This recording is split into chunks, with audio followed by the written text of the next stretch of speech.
आखिर ये FCRA bill क्या है? आखिर एफसीआरए बिल को लेकर देश में इतना हंगामा क्यों मचा हुआ है? और ये मामला जब हमारे देश के भारत के सदन से जुड़ा मामला है, तो आखिर एफसीआरए बिल को लेकर अंतर्राष्ट्रीय स्तर पर अमेरिका जैसे देशों को क्यों आपत्ति हो रही है? क्यों अमेरिका परेशान हो गया है भारत की संसद में एफसीआरए बिल को लेकर या इस पर चर्चा को लेकर? एफसीआरए बिल यानी फॉरेन कंट्रीब्यूशन रेगुलेशन एक्ट, इस एक्ट में संशोधन या कहें कि अमेंडमेंट के लिए एक बिल आया है, विधेयक आया है। FCRA foreign contribution regulation amendment जो बिल है अमेंडमेंट के लिए, वो 2026 में बजट सत्र जो था अभी पिछला, उसमें सरकार ने पेश किया था। इसी एफसीआरए बिल को लेकर इस वक्त सदन में भी हंगामा मचा था और इसी एफसीआरए बिल को लेकर अभी अंतर्राष्ट्रीय स्तर पर दुनिया के सबसे ताकतवर देश अमेरिका ने आपत्ति जता दी, जिस पर भारत को जवाब देना पड़ा। भारत के विदेश मंत्रालय के प्रवक्ता ने इस पर जवाब दिया और विदेश मंत्रालय की तरफ से अमेरिकी सांसद की आपत्ति पर पलटवार किया और कहा कि यह हमारे देश का अंदरूनी मामला है, इसमें किसी भी दूसरे देश को बोलने की इजाजत नहीं है, दूसरे देश का हस्तक्षेप इसमें नहीं होना चाहिए। यह हमारे देश का कानून है, हमारे देश का संशोधन विधेयक है, हमारे देश की संसद है और हम अपने देश में जिस तरह का भी कानून चाहेंगे वो हम अपने देश के मुताबिक लागू करेंगे। कोई दूसरा देश उसमें दखलंदाजी नहीं कर सकता। अब एक एक चीज मैं विस्तार से आपको बताऊंगा, वो सारी चीजें जो आप जानना चाहते हैं कि एफसीआरए बिल क्या है, जिसको कहते हैं विदेशी अंशदान विनियमन संशोधन विधेयक। तो इसको आसान भाषा में अगर कहें तो foreign contribution regulation amendment bill जो है वो सदन में पेश हुआ है। पहले तो ये आपको समझाते हैं एक बार कि आखिर ये एफसीआरए बिल जिसको लेकर इतनी बहस चल रही है, जिसको लेकर अमेरिका को आपत्ति हो रही है, वो बिल क्या है, ये कानून क्यों बना और 2026 में किस तरह के बदलाव उसमें किए जा रहे हैं, वो आपको जरा समझाते हैं। दरअसल 1976 में इमरजेंसी के दौरान तत्कालीन सरकार, केंद्र सरकार यानी तब तत्कालीन प्रधानमंत्री इंदिरा गांधी देश की प्रधानमंत्री हुआ करती थी, उनकी सरकार ने विदेशी अंशदान विनियमन अधिनियम यानी फॉरेन कंट्रीब्यूशन रेगुलेशन एक्ट बनाया था, यह कानून बनाया था। इसका मकसद था विदेशी ताकतें या फिर कहें कि विदेशी एनजीओ जो होते हैं, गैर सरकारी संगठन जिनको हम कहते हैं, शिक्षण संस्थान और ट्रस्ट को पैसे देकर भारत के अंदरूनी मामले को प्रभावित न करें। विदेशी ताकतों का मतलब होता है कि दुनिया का कोई और देश, कोई दुनिया की ऐसी ताकत जो हमारे देश की व्यवस्था को प्रभावित करना चाहती है, वो हमारे देश में किसी भी एनजीओ को, किसी भी शिक्षण संस्थान को या ट्रस्ट को पैसे देकर हमारे अंदरूनी मामले को अगर प्रभावित करने की कोशिश ना करें। इसके लिए जो विदेशी पैसा आता है हमारे देश के शिक्षण संस्थानों को या ट्रस्ट को या फिर किसी एनजीओ को, उस पर सरकार की नजर रहे। सरकार उसके लिए भी एक रेगुलेशन एक्ट बनाकर ले आई थी। यह बात है साल 1976, तत्कालीन प्रधानमंत्री इंदिरा गांधी की सरकार थी, कांग्रेस की सरकार थी और कांग्रेस यह कानून लेकर आई थी। साल 2010 में मैं आपको एक एक चीज बता रहा हूं कि कैसे कैसे घटनाक्रम क्या क्या होते गए। साल 2010 में मनमोहन सिंह सरकार, तत्कालीन प्रधानमंत्री मनमोहन सिंह थे उस वक्त, यूपीए की सरकार थी, यूपीए 2 यानी 2004 से 2009 तक यूपीए 1 और 2009 से 2014 यूपीए 2। यूपीए 2 की बात हो रही है। 2010 में मनमोहन सिंह सरकार और फिर 2020 में नरेंद्र मोदी की सरकार, यानी वर्तमान जो सरकार चल रही है, इसका जो सेकंड कार्यकाल था, दूसरा कार्यकाल था 2019 से 24, उसमें 2020 में मोदी सरकार ने इसे और सख्त किया। 1976 में इंदिरा गांधी ने एफसीआरए कानून बनाया, 2010 में मनमोहन सिंह की सरकार ने इसको और कड़ा किया, फिर 2020 में नरेंद्र मोदी की यानी वर्तमान सरकार ने इसको और कड़ा किया। जैसे इसमें क्या क्या प्रावधान किए गए कि एनजीओ जो है देश में, वो अब सिर्फ 20% विदेशी पैसा प्रशासनिक खर्च में लगा सकते हैं। यानी जो उनका खर्च होता है एनजीओ के, रनिंग कॉस्ट जो होता है, जो एडमिनिस्ट्रेशन कॉस्ट होता है, प्रशासनिक खर्च होता है, उसमें सिर्फ 20% रकम ही विदेशी फंड से होनी चाहिए। उससे ज्यादा की रकम वो खर्च नहीं कर सकते। यानी विदेश से उनको 20% रकम जो मिली है उसको वो प्रशासनिक कार्यों में खर्च कर सकते हैं। और इससे पहले दरअसल ये लिमिट जो थी वो 50% थी। यानी उससे पहले 50% तक विदेशी पैसा आ सकता था जिसको वो खर्च कर सकते थे। ये पैसा सिर्फ दिल्ली में ही एक तय पहले से फिक्स कर दी गई थी, तय कर दी गई थी कि एसबीआई की एक ब्रांच है, उसी खाते में ये रकम आ सकती है। इसके अलावा देश के किसी अन्य खाते में नहीं आ सकती है। तो दिल्ली की एक तय एसबीआई ब्रांच में ही ये पैसा आ सकता है। सब ग्रांट पर भी रोक लगा दी गई उसके बाद, यानी 2010 और 2020 में जो कानून को और सख्त किया गया उसमें सब ग्रांट पर रोक लगा दी गई। यानी बड़े एनजीओ जो हैं वो छोटे एनजीओ को फंड नहीं दे सकते। यानी एक बार किसी एनजीओ को विदेश से पैसा आ गया तो ऐसा नहीं है कि वो पैसा एक एनजीओ दूसरे छोटे एनजीओ को वो पैसा ट्रांसफर करे और उनको भी मुहैया कराए। नहीं, अगर एक एनजीओ को पैसा मिल गया तो वो पैसा वहीं रहेगा, किसी और दूसरे एनजीओ को वो पैसा ट्रांसफर नहीं करना है। यानी सब ग्रांट पर सरकार ने रोक लगा दी। और ये जो कड़ा कानून बनाया गया वो इसीलिए बनाया गया कि कहीं कोई ऐसा ना हो कि दूसरा देश हमारे देश की संस्थाओं को पैसा देकर खरीद ले या उसको पैसे देकर अपने मन मुताबिक चलाने की कोशिश करे, जिससे हमारे देश की व्यवस्था को प्रभावित करे या जानकारी जुटाए या हमारे देश में कोई गतिविधि चलाए। इसलिए विदेशी फंड को लेकर यह रेगुलेशन एक्ट बनाया गया था साल 2010 में। यानी दो बार, 1976 में कांग्रेस की सरकार ये कानून लेकर आई, फिर 2010 में तत्कालीन कांग्रेस सरकार या यूपीए सरकार ने उसको और कड़ा किया, और अब एनडीए सरकार उसको और सख्त कर रही है। अब 2026 में सरकार ने 3 बड़े कदम उठाए हैं। उन कदमों के बारे में बताते हैं। पहला कदम, सरकार ने क्या, संस्थाओं को अपना काम और अपना जो एरिया है यानी वर्क एरिया जो है उसको स्पष्ट बताना होगा, क्लियर बताना होगा संस्थाओं को। जिन संस्थाओं को विदेशी फंड मिल रहा है वो भारत सरकार को यह बताएंगी कि वो किस इलाके में काम कर रहे हैं और क्या काम कर रहे हैं। यानी मान लेते हैं उदाहरण के तौर पर दिल्ली में कोई एनजीओ चल रहा है और उसको विदेश से कोई फंड आता है, तो वो एनजीओ जो है वो बताएगा, सरकार को स्पष्ट करेगा कि हम किस एरिया में काम कर रहे हैं। यानी सिर्फ दिल्ली में काम कर रहे हैं तो दिल्ली में किस एरिया में काम कर रहे हैं, या दिल्ली के बाहर काम कर रहे हैं और क्या काम कर रहे हैं। यानी आपका एनजीओ किस सेक्टर में काम कर रहा है यह भी स्पष्ट करना पड़ेगा, और किस एरिया में, किस रीजन में काम कर रहा है वो आपको बताना पड़ेगा। विदेशी पैसा किस खास काम के लिए आया है, किस राज्य या किस यूनियन टेरिटरी में आया है, यह रजिस्ट्रेशन सर्टिफिकेट पर लिखा जाएगा, लिखना पड़ेगा आपको।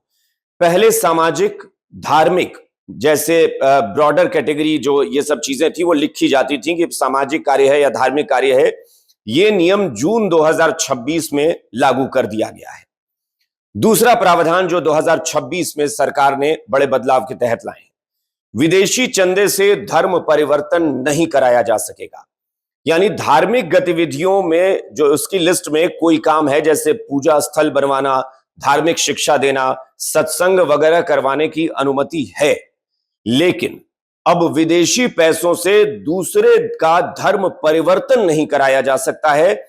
यह नियम भी जून 2026 में लागू कर दिया गया है। यानी जो धार्मिक गतिविधियां आप कर सकते हैं, आप पूजा पाठ करवा सकते हैं, कोई आप बड़ा कार्यक्रम आयोजित करवा सकते हैं, आप पूजा स्थल का निर्माण करवा सकते हैं, धार्मिक शिक्षा दे सकते हैं, सत्संग करवा सकते हैं, प्रवचन करवा सकते हैं, लेकिन आप इसकी आड़ में कोई धर्म परिवर्तन नहीं करवा सकते हैं। इसको लेकर भी नियम जून 2026 में लागू कर दिया गया है। तीसरा प्रावधान क्या है? तीसरा है कि रजिस्ट्रेशन अगर नहीं है तो प्रॉपर्टी जो है वो अथॉरिटी मैनेज करेगी। अगर किसी संस्था के एफसीआरए रजिस्ट्रेशन की अवधि खत्म हो जाए, यानी फॉरेन कंट्रीब्यूशन रेगुलेशन एक्ट के तहत जो रजिस्ट्रेशन होता है, अगर उसकी अवधि रजिस्ट्रेशन की खत्म हो गई है, रजिस्ट्रेशन कैंसिल हो जाए या रद्द कर दिया गया हो, तो विदेशी चंदे से बनी उसकी प्रॉपर्टी की सुरक्षा, मैनेजमेंट और रखरखाव सरकार द्वारा नामित अथॉरिटी करेगी। यानी ये तय कर दिया गया है कि अगर कोई एनजीओ है तो एफसीआरए के तहत उसका रजिस्ट्रेशन भी होता है। अगर उसको फॉरेन फंड मिल रहा है तो फॉरेन कंट्रीब्यूशन रेगुलेशन एक्ट के तहत उसका रजिस्ट्रेशन होता है। अगर वो रजिस्ट्रेशन की अवधि समाप्त हो गई है, वो लैप्स कर चुका है, अगर वो रद्द किया गया है, किसी वजह से रद्द कर दिया गया है, या उसकी अवधि खत्म हो गई है, या उसे कैंसिल कर दिया गया है, तो विदेशी फंड से, विदेशी चंदे से जो भी उनकी प्रॉपर्टी बनी है, कोई ऑफिस बना है, कोई दफ्तर बना है, उसकी सुरक्षा हो या उसका मैनेजमेंट हो, ये एक अथॉरिटी उसको मैनेज करेगी और वो अथॉरिटी सरकार गठन करेगी। यानी सरकार द्वारा नामित अथॉरिटी उसका मैनेजमेंट, उसका कंट्रोल अपने हाथ में ले लेगी। यही वो मुख्य प्रावधान है जिसे एफसीआरए संशोधन विधेयक में शामिल किया गया है।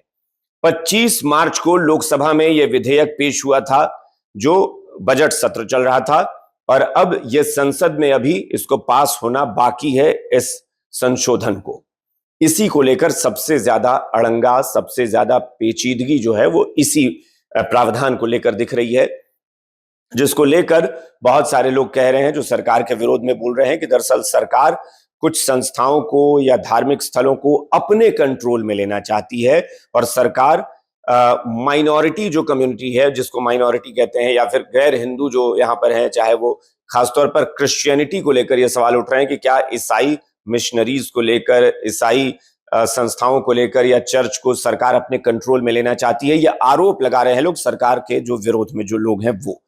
सरकार ने संशोधन विधेयक पेश करते हुए तर्क दिया था कि यह बदलाव एफसीआरए के ऑपरेशनल गैप को भरने के लिए किया जा रहा है। अब तक कोई साफ कानून नहीं था। जब किसी संस्था का रजिस्ट्रेशन खत्म हो जाए, रद्द हो जाए, तो विदेशी चंदे से बनी उसकी संपत्ति और बचा हुआ पैसा किसके पास रहेगा या किसके पास जाएगा, इसका प्रावधान नहीं था। इसलिए सरकार कह रही है कि हम ये प्रावधान लेकर आए हैं। अब मैं आता हूं उस बात पे कि अमेरिका ने क्या आपत्ति जताई है। दरअसल अमेरिकी सांसद हैं रिले मूर, उन्होंने इसको लेकर आपत्ति जताई। उन्होंने क्या कहा वो मैं आपको बताता हूं कि उनको क्या आपत्ति थी इस मसले को लेकर। दरअसल अमेरिका के कुछ सांसद हैं, जिसमें रिपब्लिकन सांसद हैं रिले मूर और सीनेटर हैं जेम्स रिश। इन्होंने आशंका जताई है कि यदि किसी ईसाई चैरिटी या चर्च से जुड़े संगठन का एफसीआरए लाइसेंस रद्द होता है या उसका नवीनीकरण नहीं होता है, तो सरकार द्वारा बनाई जाने वाली डिजिग्नेटेड अथॉरिटी उन संपत्तियों का प्रबंधन अपने हाथ में ले सकती है। इससे अमेरिका को ऐतराज है। अमेरिकी आलोचक जो हैं, उनका तर्क यह है कि इससे भारत में ईसाई अल्पसंख्यक और धार्मिक संस्थाओं की फंडिंग प्रभावित हो सकती है। यानी अमेरिका उनको फंडिंग नहीं कर सकता है, और ईसाइयों के खिलाफ कार्रवाई के रूप में अमेरिका इसे देख रहा है। कुछ अमेरिकी नेताओं ने यह तक कह दिया है कि यदि यह बिल इसी रूप में आगे बढ़ता है या पास होता है, तो यह अमेरिका और भारत के द्विपक्षीय संबंधों में चिंता का विषय बन सकता है। यानी उससे रिश्तों पर असर पड़ सकता है। असल जो मामला है वो यही है जिसको लेकर अमेरिका की आपत्ति हो रही है। अब इस पर जवाब क्या दिया गया है भारत सरकार की तरफ से, भारत सरकार के विदेश मंत्रालय की तरफ से, वो मैं आपको बताता हूं कि भारत सरकार ने क्या कहा। विदेश मंत्रालय के प्रवक्ता हैं रणधीर जायसवाल। उन्होंने बयान दिया और उन्होंने कहा कि दिल्ली में एक प्रेस कॉन्फ्रेंस करके उन्होंने कहा कि दुनिया के कई देश, जिनमें अमेरिका भी शामिल है, वो भी विदेशी फंड और विदेशी अंशदान को नियंत्रित करने के लिए एक कानून उनके देश में भी है और नियम भी उनके यहां मौजूद है। और ये उनका कहना है कि जब अमेरिका या अन्य देश इस तरह का कानून या नियम बनाते हैं, तो फिर हमारे देश में बन रहे कानून पर बोलने वाला अमेरिका कौन होता है। साफ कर दिया भारत ने कि यह भारत का आंतरिक मामला है, किसी भी दूसरे देश को इस पर कमेंट करने का कोई अधिकार नहीं है। यह भारत सरकार के विदेश मंत्रालय ने स्पष्ट कह दिया है अमेरिका को। और जैसा कि मैंने बताया कि दरअसल एक्स पर भी, सोशल मीडिया प्लेटफॉर्म एक्स पर 4 अगस्त को अमेरिकी सांसद रिले मूर ने पोस्ट किया था और इसे एफसीआरए बिल को ईसाइयों के खिलाफ सीधा हमला बताया था। अब चूंकि बजट सत्र में यह पेश हो चुका है और इसी मॉनसून सत्र में उस पर चर्चा होनी है। माना यह जा रहा है कि केंद्रीय गृह मंत्री अमित शाह इस पर अपना जवाब भी देंगे। 4 अगस्त को चूंकि यह पोस्ट आया था और माना जा रहा है कि इस बार अगर ये चर्चा होती है सदन में, तो अमित शाह का जवाब जो है वो बहुत महत्वपूर्ण होगा। और अमेरिका का यही कहना है, अमेरिकी सांसदों का, कि जो चर्च हैं या धार्मिक चैरिटी संस्थाएं हैं उनको भारत सरकार अपने कंट्रोल में लेना चाहती है। इसी वजह से इस कानून को लेकर भारत सरकार आई है। लेकिन जरा आप खुद सोचिए कि हमारे देश की जो सरकार है, हमारे देश का जो विपक्ष है, इनको एकजुट होकर इस कानून को, इस नए संशोधन बिल को पास करना चाहिए। अगर ये नहीं करते हैं तो वाकई भारत की सुरक्षा के साथ खतरा हो सकता है। मैंने सारी चीजें आपको ये पढ़कर बता दी हैं कि क्या भारत सरकार कह रही है और क्या अमेरिका के सांसद कह रहे हैं। क्या ये कानून है, कैसे 1976 में तत्कालीन कांग्रेस सरकार इंदिरा गांधी के नेतृत्व में चल रही थी, वो ये कानून लेकर आती है, ये कानून लागू होता है। कैसे मनमोहन सिंह की तत्कालीन सरकार, यूपीए सरकार 2 ने, जो दूसरा कार्यकाल था 2010 में, इस कानून को और कड़ा किया। कैसे 2020 में नरेंद्र मोदी की सरकार ने, एनडीए सरकार ने भी अपने दूसरे कार्यकाल में इसको और कड़ा किया। और एक बार फिर से एक प्रावधान जो है वो इस वक्त विषय बन गया है चर्चा का, या बहस का मुद्दा बन गया है कि क्या अगर जो रजिस्ट्रेशन होता है एफसीआरए के तहत, एफसीआरए जो कानून है उसके तहत, तो वो रजिस्ट्रेशन अगर रद्द हो जाए या कैंसिल हो जाए या उसका जो रजिस्ट्रेशन की जो अवधि है वो समाप्त हो गई, तो जाहिर तौर पर फिर वो संस्था विदेशी फंड कैसे ले सकती है? जब हमारे देश के कानून के तहत आपका जो रजिस्ट्रेशन है उसकी अवधि समाप्त हो गई है, वो लैप्स कर चुकी है, तब भी आप चाहते हैं कि नहीं, अमेरिका से या विदेश से फंड भी आए और आप अपनी संपत्ति का इस्तेमाल करें, आप उस फंड का इस्तेमाल करें, लेकिन सरकार उस पर कोई कंट्रोल नहीं करे, सरकार उस पर रोक न लगाए। क्यों नहीं लगाएगी सरकार? क्या यह भारत की आंतरिक सुरक्षा से जुड़ा मसला नहीं है? क्या यह बहुत आसान नहीं है कि दुनिया के जो बड़े देश हैं, पावरफुल देश हैं, या जो बड़ी शक्तियां हैं, वो भारत की तमाम संस्थाओं को या धार्मिक स्थलों को, धार्मिक संस्थाओं को अपने कब्जे में लेने के लिए उनको बड़ा फंड मुहैया करा दें और वो चाहें कि उस फंड के सहारे हम अपनी मनमर्जी चला सकें, हम इस देश में अपने तरीके से कुछ चीजें वहां गड़बड़ कर सकें, कोई चीजों को प्रभावित कर सकें? क्यों नहीं हो सकता ये? क्या हमारे देश में जो गैर सरकारी संगठन है उनको छूट मिलनी चाहिए कि वो जैसे चाहे विदेश का फंड ले लें और उसका यहां पर उपयोग करें? क्या जो धार्मिक संस्थाएं हैं, ईसाई मिशनरीज हैं, चर्च हैं, या कोई भी ऐसी संस्था है, क्यों विदेश से फंड आएगी और सरकार उसकी मॉनिटरिंग नहीं करेगी, सरकार उस पर कंट्रोल नहीं करेगी? और सरकार ये नहीं कह रही है कि मैं उसको कंट्रोल करूं, सरकार कह रही है कि आपको सारी जानकारी देनी पड़ेगी कि आप अगर एनजीओ चला रहे हैं या धार्मिक संस्था चला रहे हैं तो आप विदेशी फंड का उपयोग कहां कर रहे हैं, आप जो संस्था चला रहे हैं उस संस्था का काम क्या है, वो किस एरिया में काम कर रही है, किस सेक्टर में काम करना चाहती है, या किस इलाके में काम करना चाह रही है या कर रही है, उसकी जानकारी सरकार को क्यों नहीं होनी चाहिए? बिल्कुल होनी चाहिए। क्या यह सच नहीं है कि तमाम देशों की शक्तियां मिलकर या अन्य देशों में या भारत में भी धर्म परिवर्तन नहीं कराया जाता है? क्या यह सच नहीं है कि बहुत सारी संस्थाओं की आड़ में, समाज सेवा की आड़ में, धार्मिक तौर पर समाज को प्रभावित किया जाता है, धर्म परिवर्तन की एक पूरी मुहिम चलाई जाती है? तो भारत सरकार यही चाहती है कि अगर आपका एफसीआरए के तहत रजिस्ट्रेशन रद्द हो गया है, कैंसिल हो गया है या लैप्स कर गया है, तो फिर उस दौरान आप विदेशी फंड से बनी हुई जितनी भी आपकी संपत्ति होगी, चाहे वो इमारत हो या धार्मिक स्थल हो, कोई भी चीज हो, वो सरकार द्वारा बनाई गई जो अथॉरिटी है वो उसके कंट्रोल में रहेगा।